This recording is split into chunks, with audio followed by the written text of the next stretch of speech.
Chers téléspectateurs, vous êtes sur votre émission Entretien. Aujourd'hui, nous recevons Madia Diop Sané.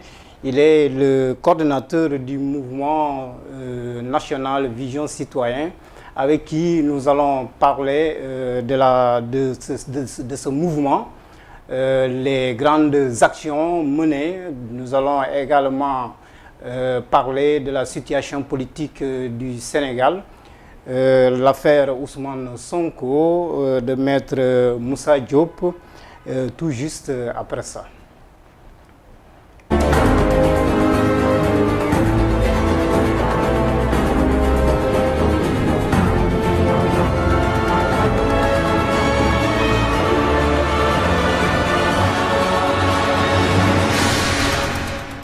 Bonjour Monsieur Sané. Bonjour Monsieur Mansali. Et merci en tout cas d'accepter notre invitation. C'est tout un plaisir pour moi en fait d'être dans vos locaux. Et je dirais après de longues années sans qu'on ne se voit, l'occasion m'a été offerte peut-être qu'on se rencontre au niveau d'un hôtel de la place où il y avait une cérémonie qui s'appelait la conversation citoyenne. Je voudrais d'abord, avant de m'aventurer à tout cela, saluer votre groupe, vous remercier pour le travail extraordinaire que vous faites pour le peuple sénégalais et pour l'Afrique en entier. C'est là l'occasion de le dire et de le redire. Nous avons toujours besoin de la presse, et surtout parce qu'elle est censée être le quatrième pouvoir, mais elle ne l'est pas. Elle est quasiment peut-être dans notre pays le deuxième pouvoir après l'exécutif. Parce que nous savons que l'information, elle est capitale. Et donc c'est l'occasion aussi de saluer vos nombreux téléspectateurs et téléspectatrices qui nous suivent à travers cet entretien, cette émission intitulée L'Entretien, qui est d'ailleurs une émission ô combien importante pour tout le monde. Et c'est l'occasion encore pour moi de saluer tous ceux qui me reconnaîtront à travers les images, à travers vos caméras, et de saluer aussi mes amis, mes frères et sœurs avec qui je travaille pendant de longues années et puis qui se trouvent être les membres et sympathisants du mouvement Vision Citoyenne.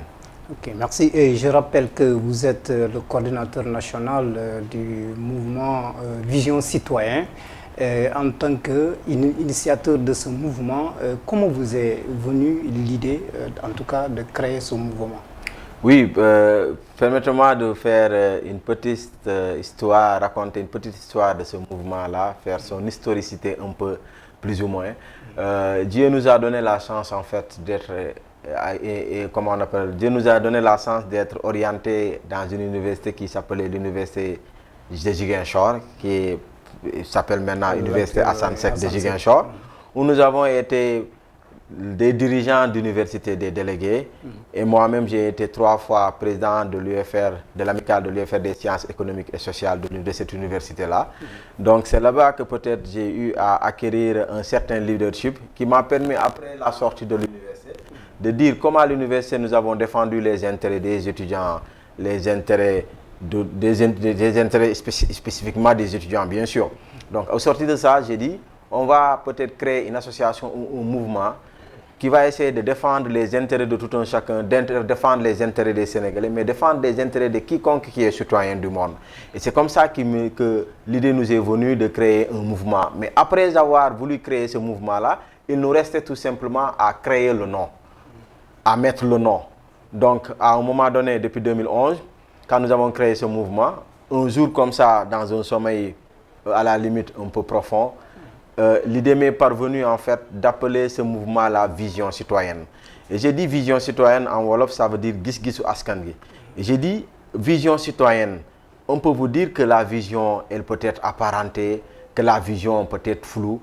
Mais j'ai dit non, nous notre vision c'est une vision machiavélique. Une vision qui est accompagnée de palpation, c'est-à-dire quand vous voyez, vous touchez pour savoir de quoi il s'agit. Parce qu'il y a dans le Prince quelque part où Machiavel nous disait que tout le monde est à portée de voir. Parce que tout le monde voit. Tout le monde est à portée de voir, mais peu de toucher. Et cette minorité n'osera point se lever contre l'opinion de la majorité encore soutenue par sa majesté.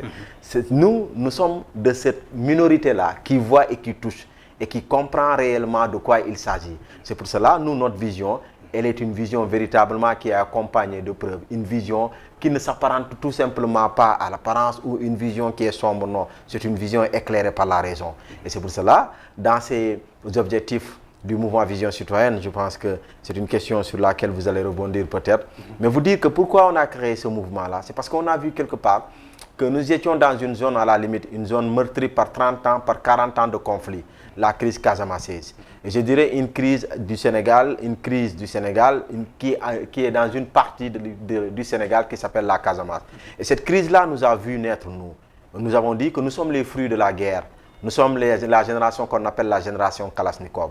Nous nous sommes dit qu'on ne peut pas naître dans la guerre, grandir dans la guerre, mourir dans la guerre ou avoir des enfants aussi dont on va léguer cet héritage de guerre. Non, il faudra que nous autres, en tant que jeunes, qu'on s'élève pour participer à l'effort de paix. Parce qu'on a vu les nombreux efforts qui sont en train d'être consentis pour que la paix définitive puisse revenir en Casamance. Donc c'est entre autres, et nous avons vu que cette situation de crise, à un moment donné, a fait de telle sorte que les Casamassés, quasiment, ils étaient réservistes. Ils ne parlaient pas. Parce qu'à la limite, il y a eu beaucoup d'incidents qui ont dû à cela, des gens qui ont été indexés pour avoir appartenu au MFDC sans preuve ni rien. Et donc, à un moment donné, la parole même, à la limite, n'était pas audible. Personne ne parlait. Il y avait un silence total, même si de part et d'autre, il y avait des problèmes. Et nous nous sommes dit, nous allons être le relais de ces gens-là qui ne veulent pas parler, parce que nous allons être la bouche de ceux-là qui n'ont point de bouche. Parce que nous concevons que le monde n'est pas un spectacle et nous ne devrions pas être des spectateurs. Donc, c'est ce qui nous a poussé à créer ce mouvement Vision Citoyenne pour porter la voix des sans-voix, pour porter la voix de ces gens-là qui sont quasiment en Casamance et un peu partout au Sénégal, qu'ils veulent parler mais malheureusement qui n'ont pas l'occasion de le dire, qui souffrent en silence alors que le droit leur donne, quand ça ne va pas, de dénoncer. Donc c'est pour cela, à un moment donné, nous nous sommes dit, on va être le relais de tous ceux-là, ces vulnérables, ces hommes misérables, ces hommes à la limite silencieux et qui souffrent énormément.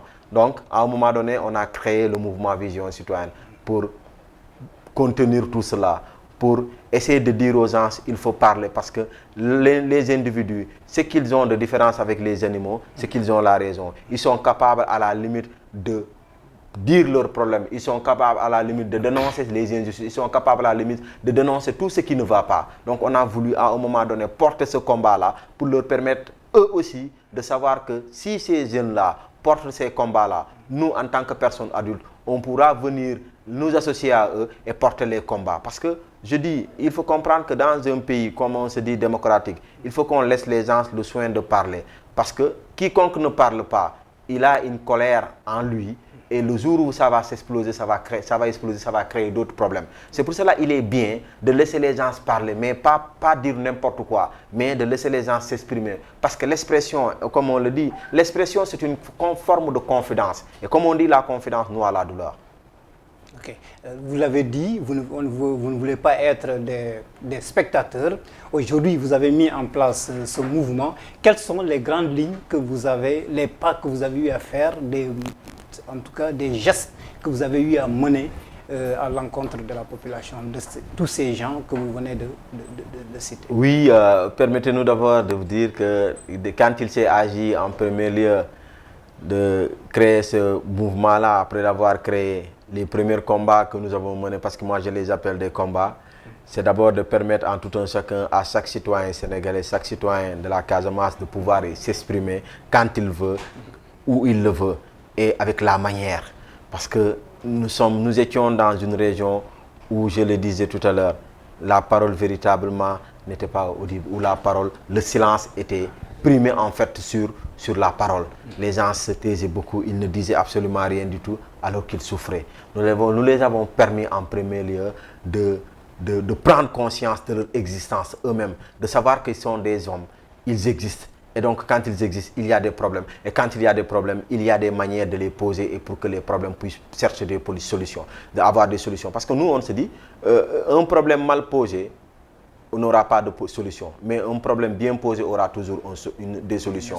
Et donc, c'est pour cela que nous avons vu les nombreux problèmes que nous étions confrontés par rapport aux problèmes de santé, les problèmes d'éducation, les problèmes fonciers. Et Vision Citoyenne a porté tous ces combats-là. Les problèmes de l'inéquité sociale, où vous allez dans des villages qui ont quasiment comme Diambati, un village dans le Sédhiou que nous aimons prendre en référence et en exemple. C'est un village dans lequel il y a une commune dans laquelle il y a 73 villages. Aucun village n'est électrifié. On parle de 21e siècle au Sénégal et on nous parle de l'électrification universelle. Où vous avez vu que même le ministre de l'époque, Sophie Gladimar, a eu à dire qu'elle reconnaît réellement que le problème de l'électrification dans le Sédhiou pose problème. Et l'État est là pour régler ça. Pas pour dire tout simplement citer les problèmes. L'État est là pour solutionner les problèmes, pour régler les problèmes. Et donc, à un moment donné, nous avons vu que aussi le système sanitaire posait énormément de problèmes avec beaucoup de couacs, où nous manquons beaucoup de spécialités dans la région de la verte Casamance, à savoir Sédhiou, Ziguinchor, Kolda. Nous nous sommes dit, on va porter haut et fort, parce qu'il y a des moments où quand vous êtes malade à Ziguinchor ou à Sédhiou, quand on vous amène à Ziguinchor, parce que Ziguinchor c'est l'hôpital de référence, quand on vous amène à Ziguinchor, automatiquement quelquefois vous évacue vers Thiès, vers Dakar, alors que c'est des zones, c'est des régions qui sont des régions du Sénégal, comme toutes les autres régions du Sénégal, toutes les autres régions de la Casamance sont des régions du Sénégal. Nous nous sommes dit, il n'est pas question de transférer tout le temps des malades, alors que ce sont les accompagnants, les parents même du patient qui doivent payer l'ambulance à hauteur de peut-être 150 000 là pour l'évacuation sanitaire au niveau de Dakar. Sans compter les autres primes. Nous nous sommes dit, il faut que ça s'arrête. À un moment donné, Ziguinchor n'avait pas de cardiologue, Ziguinchor n'avait pas d'urologue, Ziguinchor n'avait pas de médecin anesthésiste réanimateur. À un moment donné, nous avons tapé sur la table pour dire qu'il est temps que ces spécialités-là puissent être au niveau de l'hôpital régional de Ziguinchor. Parce que l'hôpital régional de Ziguinchor coiffe en même temps l'hôpital de Sédhiou, l'hôpital de Kolda, parce que c'est l'hôpital de référé. Donc si ça ne va pas, tout le monde se réfère vers l'hôpital régional de Ziguinchor et on a porté ce combat-là pour tous les hôpitaux de la verte Casamance, pour dire que le droit à la santé est un droit inaliénable. Parce que dans le protocole international relatif aux droits économiques, sociaux et culturels, le droit à la santé existe, le droit à l'éducation. Quand nous en venons, nous avons vu qu'à un moment donné, en Casamance, il y avait beaucoup d'abris provisoires, alors que c'était la zone la plus pluviométrique du Sénégal, ou la zone la plus pluvieuse du Sénégal. Donc, on a dit qu'il n'est pas question qu'on nous laisse chaque fois avec des chantiers inachevés, mais aussi avec des huttes, comme si on était à l'époque de l'esclavage ou on était à l'époque de l'Adjor. Nous nous sommes dit, nous sommes dans les temps modernes. Il faut construire des écoles et non mettre chaque fois des abris provisoires qui malheureusement même, on les appelle abris provisoires, mais ce n'est pas des abris provisoires. C'est comme si c'était des abris définitifs. Et nous nous sommes dit, on va porter les combats là pour que ces enfants-là qui sont dans ces écoles, ces jeunes qui sont dans ces écoles-là, puissent avoir les mêmes chances de réussite que les autres jeunes qui sont dans des bâtisses. Pourquoi pas? Et de là même, nous avons battu le macadam, nous avons fait beaucoup de marches, beaucoup de dénonciations sur ces questions-là. Dieu soit loué, on peut dire que nous avons obtenu véritablement gain de cause. Et c'est l'occasion de le dire. Vision citoyenne a porté des combats qui ont payé.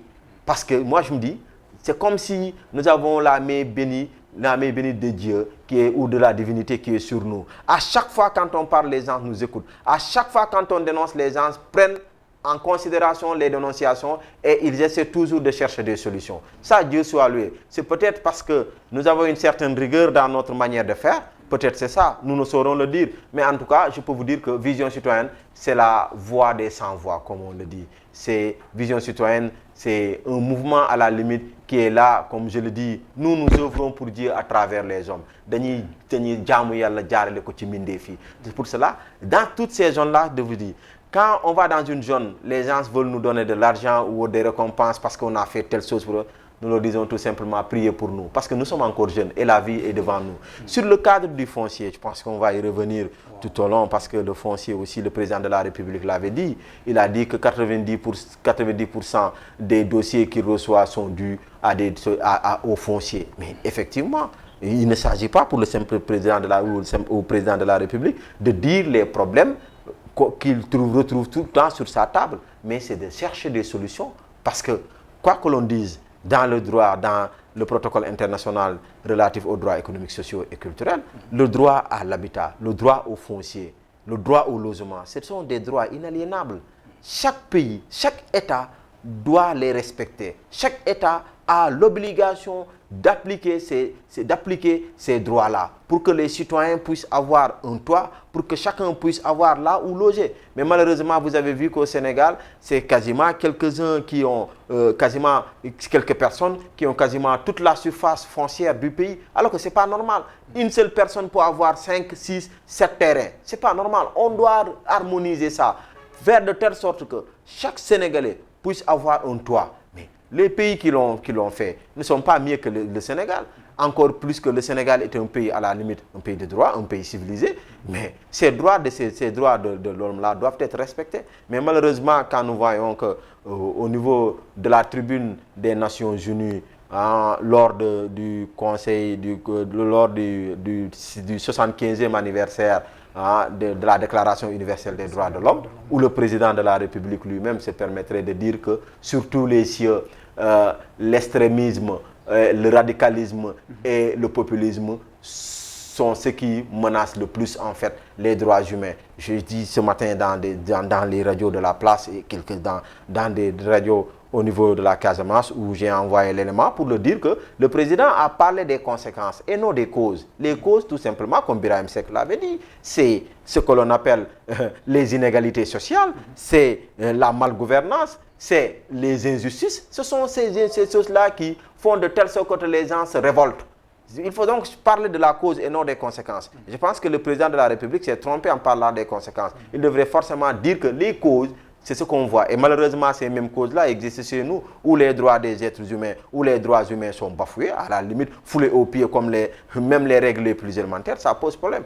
Nous sommes dans un pays qui se dit un pays démocratique, un pays de droit. Et de tous les temps, le Sénégal a servi de modèle à beaucoup de pays d'Afrique, notamment du monde. Donc il faut qu'on soit sur cette lancée-là et que le président de la République, qui est à 2 mois de son départ, puisse véritablement préserver les acquis. Alors, pour rester toujours dans la question du foncier, vous avez été impliqué dans cette affaire dans la région de Ziguinchor, je dirais le département de Niaguis, qui a en tout cas soulevé un peu des mécontentements de certains villages. Alors, qu'est-ce qui s'est passé exactement? Oui, vous savez, vous allez me permettre de dire qu'il faut que dans ce pays-là, qu'on fasse très attention à certaines choses, surtout au foncier. Vous savez, la terre, comme nous l'habitude de le dire, il y a un de mes amis avec qui je travaille dans le même mouvement, Simon Pierre Diédiou, je le salue de passage, qui disait que non, papa, nous ne nous ont pas légué des comptes bancaires, mais ils nous ont légué des terres. Et donc ces terres-là, pour nous, constituent les comptes bancaires pour nous. Parce que nous n'avons pas de carte GAB pour aller prendre de l'argent qui nous a été légué par nos grands-pères ou par nos aïeuls. Mais au moins, ce qu'ils ont fait, c'est de nous laisser des terres. Même si on dit que c'est le domaine national. Mais le domaine national appartient aux nationaux. Mais comment pouvez-vous comprendre des collectivités territoriales qui se permettent d'aller faire des morcellements sans, à la limite, aviser l'autorité? C'est-à-dire, les lotissements, il faut normalement un arrêté. Il faut, à la limite, associer les populations, mais associer aussi les services compétents. Mais malheureusement, tel n'est pas le cas. C'est ce qui fait qu'à un moment donné, quand vous entendez qu'il y a lotissement, que les populations se braquent, c'est parce qu'à un moment donné, même dans le quota initial quelquefois, quand ils disent aux populations, vous devriez avoir 60% et la mairie va avoir 40%, mais ils ne respectent pas ce qu'ils disent. Et c'est comme si les politiques veulent nous habituer à des questions de promesses qui n'engagent à ceux qui y croient. Mais les promesses, on parle des campagnes électorales. On ne parle pas du quotidien des Sénégalais. Okay? Du quotidien des Sénégalais où vous voulez chaque fois promettre et ne pas le faire. Moi, je dis, promettre et ne pas le faire, c'est un manque de volonté. Et ce qui a plus posé le problème de Niaguis, c'est malheureusement que les gens, ils ont vu que leur surface était très importante, leur périmètre était très important, ils se sont dit, ils vont faire des lotissements. Personne n'est contre les lotissements. Parce que quand le monde avance, il faut des lotissements, il faut que les Sénégalais puissent avoir des toits. Ce n'est pas parce que moi, mon papa a 2 hectares, que je dois me permettre de dire qu'au jour où ils vont faire le lotissement, mais les 2 hectares vont nous revenir. Non, loin de là. Il y a d'autres Sénégalais qui ont besoin de toits, qui doivent être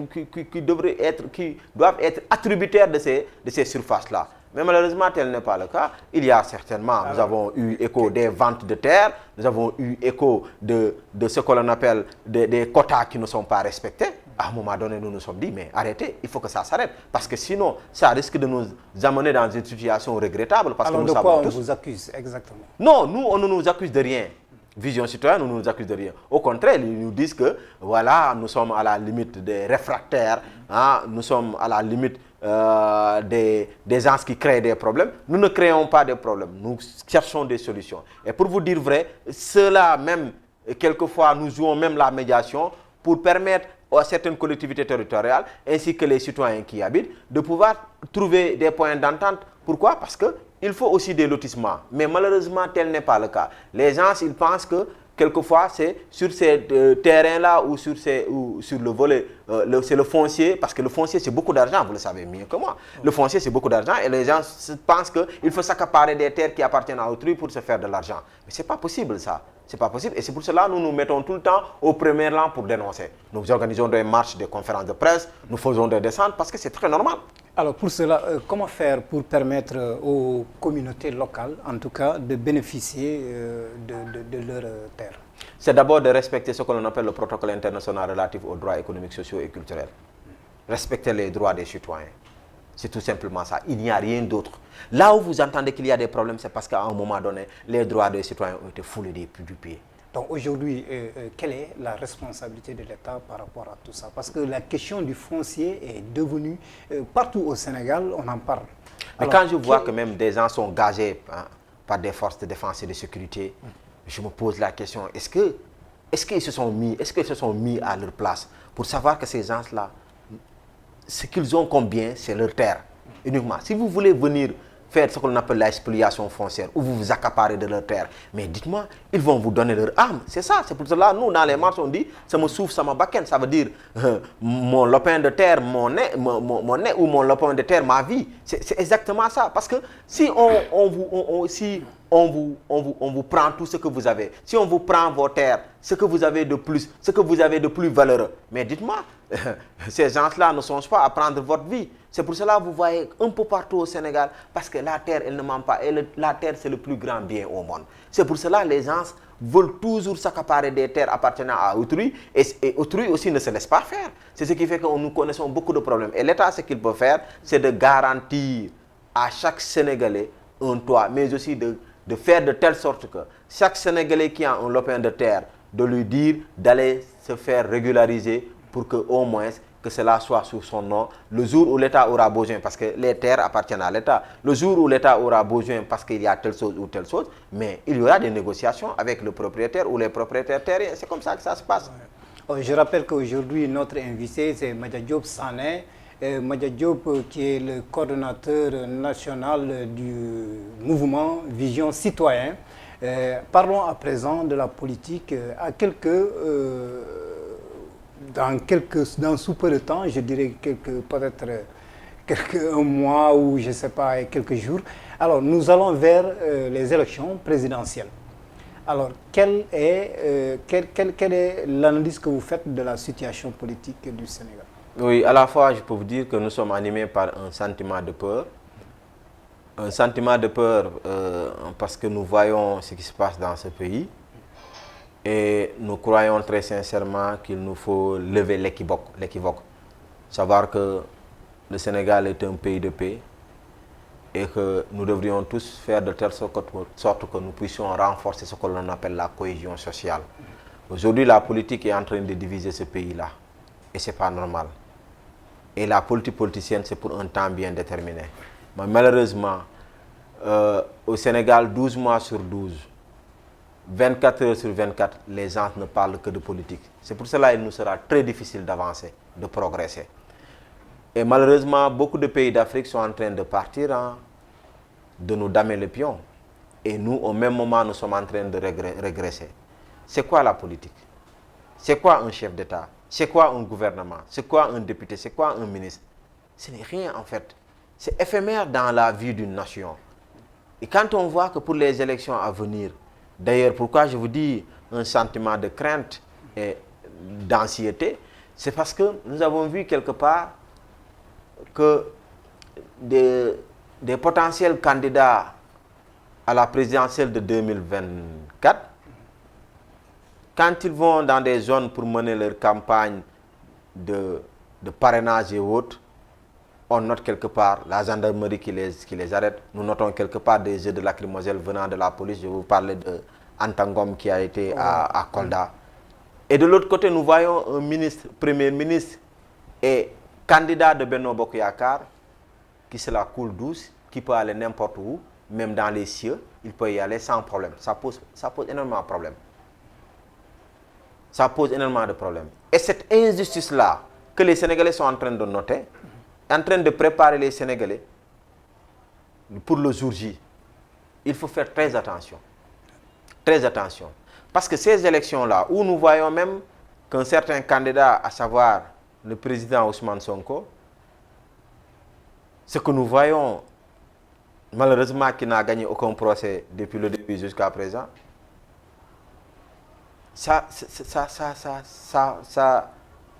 c'est pas normal en fait. Et je dis, ça dépasse les limites. Il faut savoir que chaque régime a son temps, et quand il partira, il doit laisser de beaux souvenirs. Mais pour ce régime-là, il y a des problèmes. Il y a des problèmes.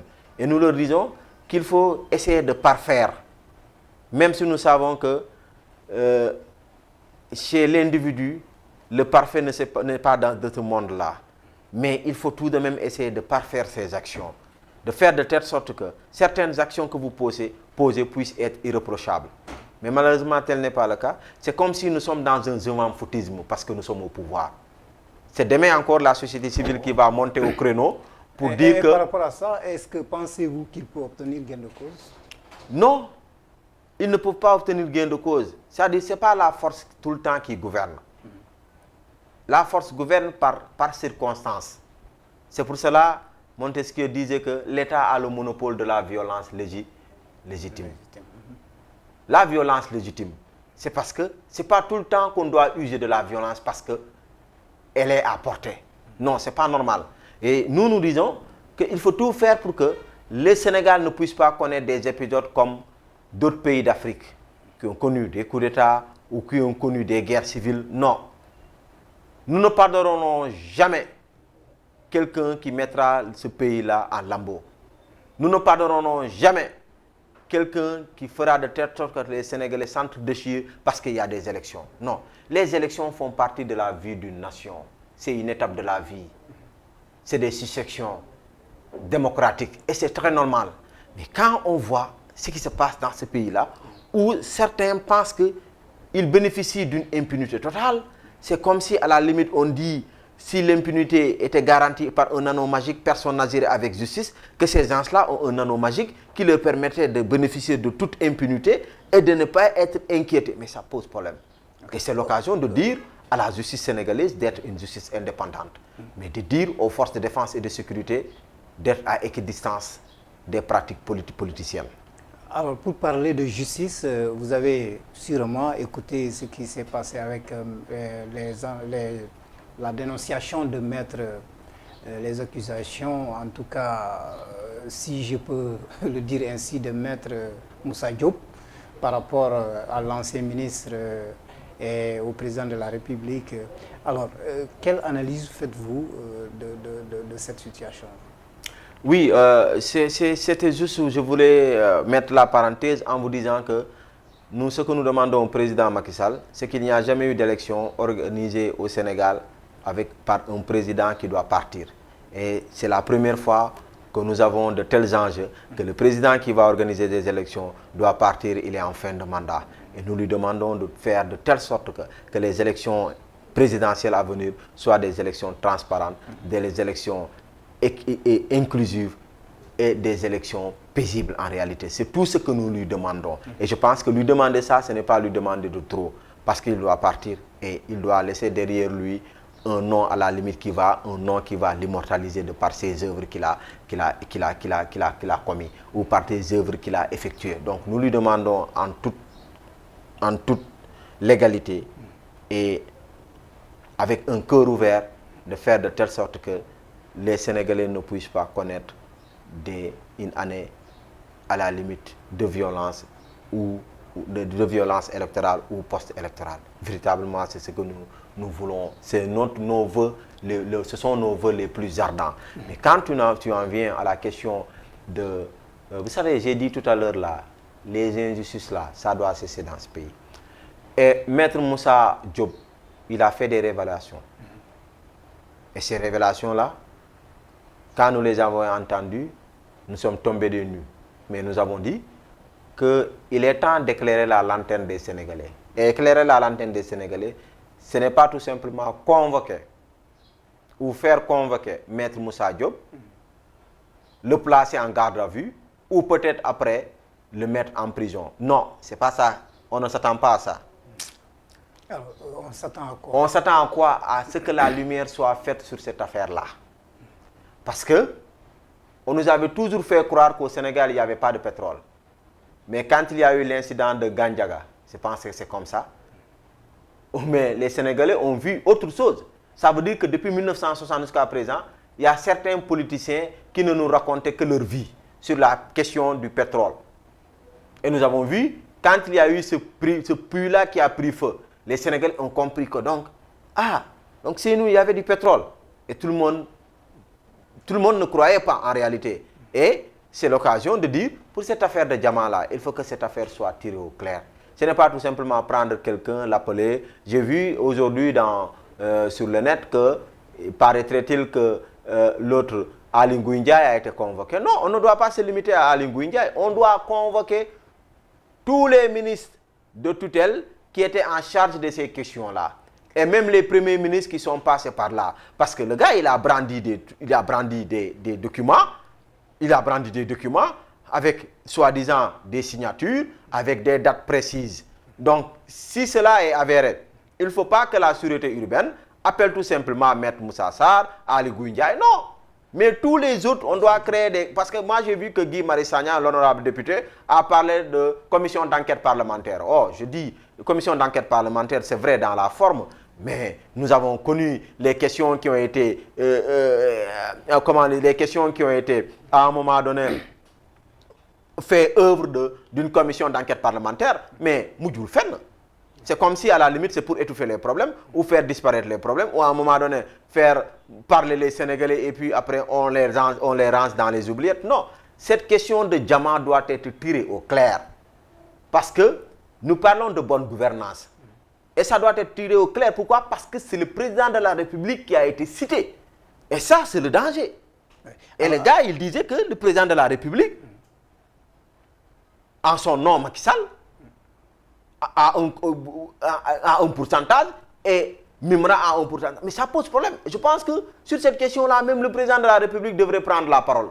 Ne serait-ce que pour éclaircir la lanterne des Sénégalais et nous permettre de comprendre où se trouve la vérité. Ça ne doit pas tout simplement être une question de justice et puis Maître Moussa Diop peut-être va bénéficier soit d'une liberté ou va bénéficier comment on l'appelle encore, de qui judiciaire, j'oublie le nom encore, hein, de placement de mandat de dépôt, où on lui donne ce que l'on appelle, comment on l'appelle encore, les questions judiciaires là, liberté provisoire, où on lui dit que on vous demande tout simplement de ne plus parler de ce problème-là. Non, nous ne voulons pas de ça, parce qu'on a vu ça, ou, comment il s'appelle, l'autre là, Agibou Soumaré, quand il a voulu dire que le président de la République, en posant des questions tout simplement, il a été interpellé par la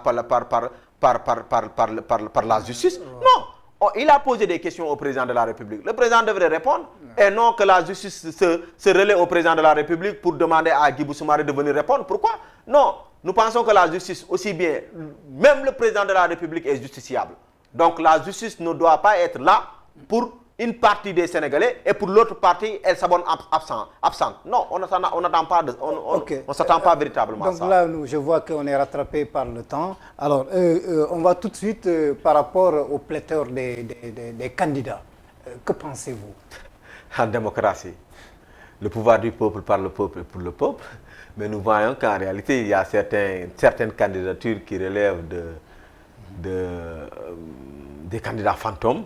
En fait, c'est comme si nous sommes dans des nuits cauchemardesques dans ce pays-là, où on se lève, on vous dit il y a plus de 200 candidats. Je me pose énormément de questions. Ces candidats-là, certains d'entre eux veulent réellement quoi? Je me pose la question. Et puis, on va voir les candidats qui vont payer la caution. Mais comme on est en démocratie, Mais il y a des règles aussi dans la démocratie. Il y a le parrainage, il y a le dépôt des cautions, il y a le Conseil constitutionnel qui doit faire son travail. Donc attendons de voir combien de candidats nous aurons, mais vous dire vrai que je pense que tous les candidats qui en réalité seront en règle doivent passer. Ça, il n'est pas question de dire 10 candidats, 5 candidats, parce que les élections de 2019, Boun Abdallah était sorti pour prophétiser les 5 candidats et nous avons eu 5 candidats. Et je pense que pour cette fois-ci, toute la rigueur sera faite par le Conseil constitutionnel et les candidats qui doivent passer doivent véritablement être de ceux-là que les Sénégalais après vont faire leur choix. Alors, pensez-vous que, en tout cas, cette élection présidentielle se déroulera, en tout cas, de façon transparente? Ah, c'est ce que nous voulons croire. Nous voulons croire à cela. Et nous attendons parce que, en ce que l'on est en train de voir, c'est que ça pose énormément de problèmes. Mais je ne crois pas que les Sénégalais doivent aller dans le sens de dire que ces élections ne seraient pas, ou ces élections ne peuvent pas être transparentes. Non. Je dis aux Sénégalais que chaque Sénégalais a sa carte d'électeur dans laquelle il y a en même temps sa carte d'identité. Nous demandons aux Sénégalais d'aller retirer leur carte, d'aller voter. Et non d'être là pour dire que les élections sont truquées à l'avance. Non, dire que ces élections sont truquées à l'avance, c'est donner la primeur au gouvernement, au régime en place, de pouvoir de se renouveler. Parce qu'on dit que les Sénégalais ne savent pas élire. Non, moi je pense que ça c'est faux maintenant. Parce que si nous voyons cet éveil de conscience-là, cette prise de conscience qu'il y a eu de la part des jeunes, qui sont à quasiment 75% de la population sénégalaise, que les gens arrêtent de leur dire que les élections sont déjà truquées d'avance ou il n'y aura pas d'élections transparentes. En tout cas, moi j'irai voter et ma voix sera comptée. Et la voix de tous ceux-là qui iront voter, ces voix-là seront comptées. Donc aujourd'hui où nous parlons des médias, mais au Sénégal, nous savons que à un moment donné, vous finissez de compter. Nous étions superviseurs comme observateurs des élections. Quand vous finissez de compter, mais les résultats sont relayés aussi bien au niveau national comme au niveau international. Donc, je ne veux pas parler d'élections où il n'y aura pas de transparence. Non, que les Sénégalais se disent que nous allons voter et nos voix seront comptées et que le meilleur gagne. Mais, à vrai dire, il y a un certain avantage qui est en train d'être donné au candidat du régime en place, à savoir Amadouba, qui en réalité, il prend le veste de... comment on l'appelle, il prend les avantages de l'État pour aller peut-être battre campagne en parlant de tournée économique ou tournée... C'est des tournées politiques. Il faut que les gens arrêtent et que tous les candidats soient mis au même pied d'égalité et que le meilleur gagne. Mais qu'on arrête qu'il voyage, il va en France, il va un peu partout avec les deniers publics, l'argent du contribuable, un pays pauvre comme le Sénégal, vous vous permettez d'être tout le temps dans la bamboulasse, mais ça pose énormément de problèmes. Un pays dans lequel les gens quasiment ne prennent que 2 repas par jour ou un seul repas. Merci ça pose beaucoup. Problème. On est au terme de notre émission Entretien. Peut-être un dernier mot. Un dernier mot, tout simplement, c'est que je demande toujours, avant de finir un entretien ou une interview, la libération de ces détenus, de ces milliers de détenus qui sont dans les prisons, mais que les gens arrêtent aussi ce que l'on appelle les longues détentions préventives. J'ai un frère qui est au niveau de Rebeuss, Pammalan Badji. Je ne peux pas vous dire qu'est-ce qu'il a fait pour être emprisonné. J'ai un ami, Amadou Mbodj, qui est à Ziguinchor. Je ne peux pas vous dire qu'est-ce qu'il a fait pour être emprisonné. Et je pense que de tous les temps au Sénégal, la prison doit être un mythe. Quand vous démystifiez la prison, personne n'aura peur. Et vous avez vu que dans ce pays, tous ceux qui sortent maintenant de la prison, ils se prennent des photos pour les mettre dans les réseaux sociaux, c'est comme des héros. Alors que ça ne doit pas être le cas. On doit tout faire pour que la prison ne soit pas à la merci de tout le monde en réalité. Et je demande dans vos ondes aussi la libération de René Capain Bassène et Omar Ampoui Bodian parce que nous demeurons convaincus toujours de leur innocence. Et je pense que nous demandons à la justice sénégalaise, si c'est possible, de leur accorder aussi la liberté provisoire. Merci beaucoup, Madia Diop Sané. Nous sommes à la fin de notre émission Entretien. En tout cas, nous vous remercions d'avoir vraiment accepté de venir sur nos locaux pour partager avec nous par rapport à cette émission. Mesdames, Messieurs, merci de nous suivre sur Presse Afrique TV. Restez connectés sur nos ondes et on se donne rendez-vous la prochaine fois. Merci.